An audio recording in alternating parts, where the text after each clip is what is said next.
Anders Leonard Zorn was a Swedish artist.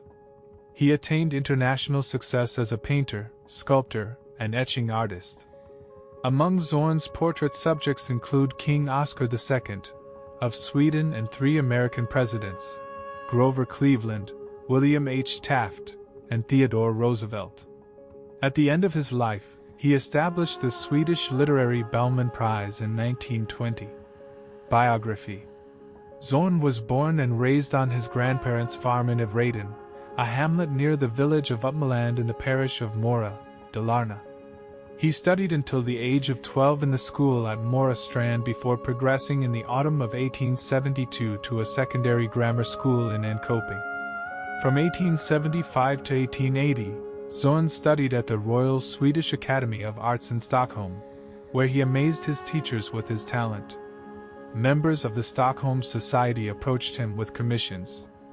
In early 1881, Zorn met Emma Lamb, whose background was quite different from his. Emma Lamb was from a wealthy Jewish merchant family. She was interested in art and culture, and, after a long engagement, they were married in a civil ceremony in October 1885. Zorn traveled extensively to London, Paris, the Balkans, Spain, Italy, and the United States. During the 1890s in Paris, he spent a lot of time with the Finn Albert Edelfelt. He became an international success and one of the most highly regarded painters of his era. It was primarily his skill as a portrait painter that gained Zorn international acclaim, based principally upon his incisive ability to depict the individual character of his model.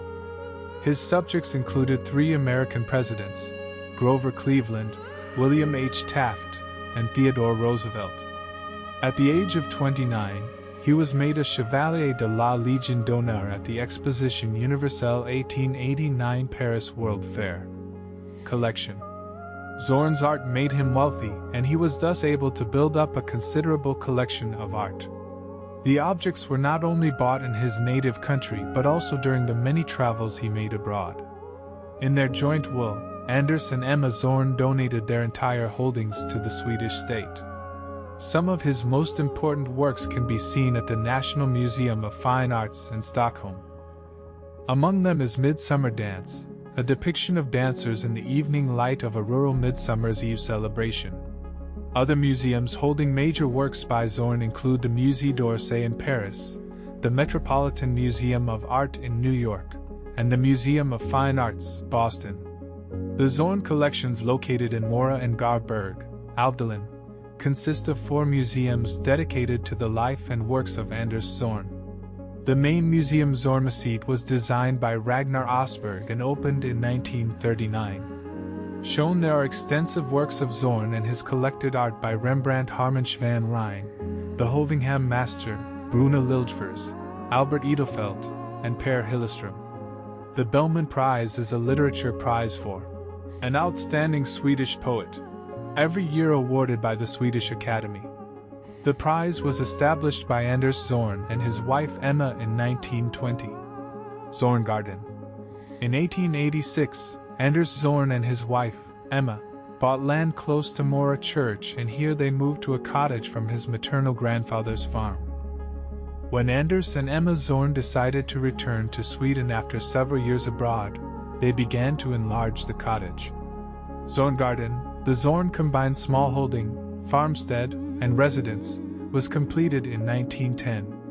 Zorngården remains today much as it was at the time of Emma Zorn's death in 1942. It is a fine example of an artist's home from the early years of the 20th century.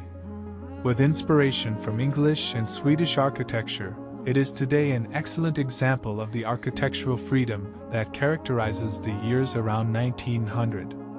The main part of Zorngården consists of Zorn's home and a museum with his art, but there are 2 other museums that also are part of the Zorn collections.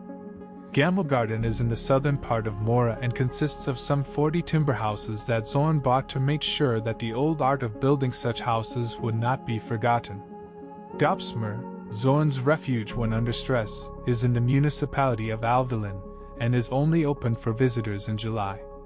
Paintings. While his early works were often brilliant, luminous watercolors, By 1887 he had switched firmly to oils. Zorn was a prolific artist. He became an international success as one of the most acclaimed portrait painters of his era. His sitters included 3 American presidents, nobility, the Swedish king and queen, and numerous members of high society. Zorn also painted portraits of family members, friends, and self-portraits. Zorn is also noted for his nude paintings. His fondness of painting full-figured women gave rise to the terms Zornkulla or Dalkulla, an unmarried woman or girl from Dalarna, as the women were called in the local dialect of the region where Zorn lived. The paintings have the freedom and energy of sketches, using warm and cool light and shade areas with contrasting areas of warm and cool tones, and an understanding of color contrasts and reflected lights. Zorn's accomplished use of the brush allows the forms and the texture of the painted subject to reflect and transmit light. In addition to portraits and nudes, Zorn excelled in realistic depictions of water, as well as scenes depicting rustic life and customs. Zorn's palette. Zorn was known to use a basic color palette consisting of lead white flake white, yellow ochre, vermilion, and ivory black. This limited color palette shows tremendous range in terms of color mixing. A large variety of tonal ranges is possible using this palette, a very important development for portrait painting. The color palette can also be used in still life and landscape painting under certain circumstances. The most striking aspect is that an olive-greenish color is possible to obtain by mixing ivory black with yellow ochre, as ivory black is bluish in nature.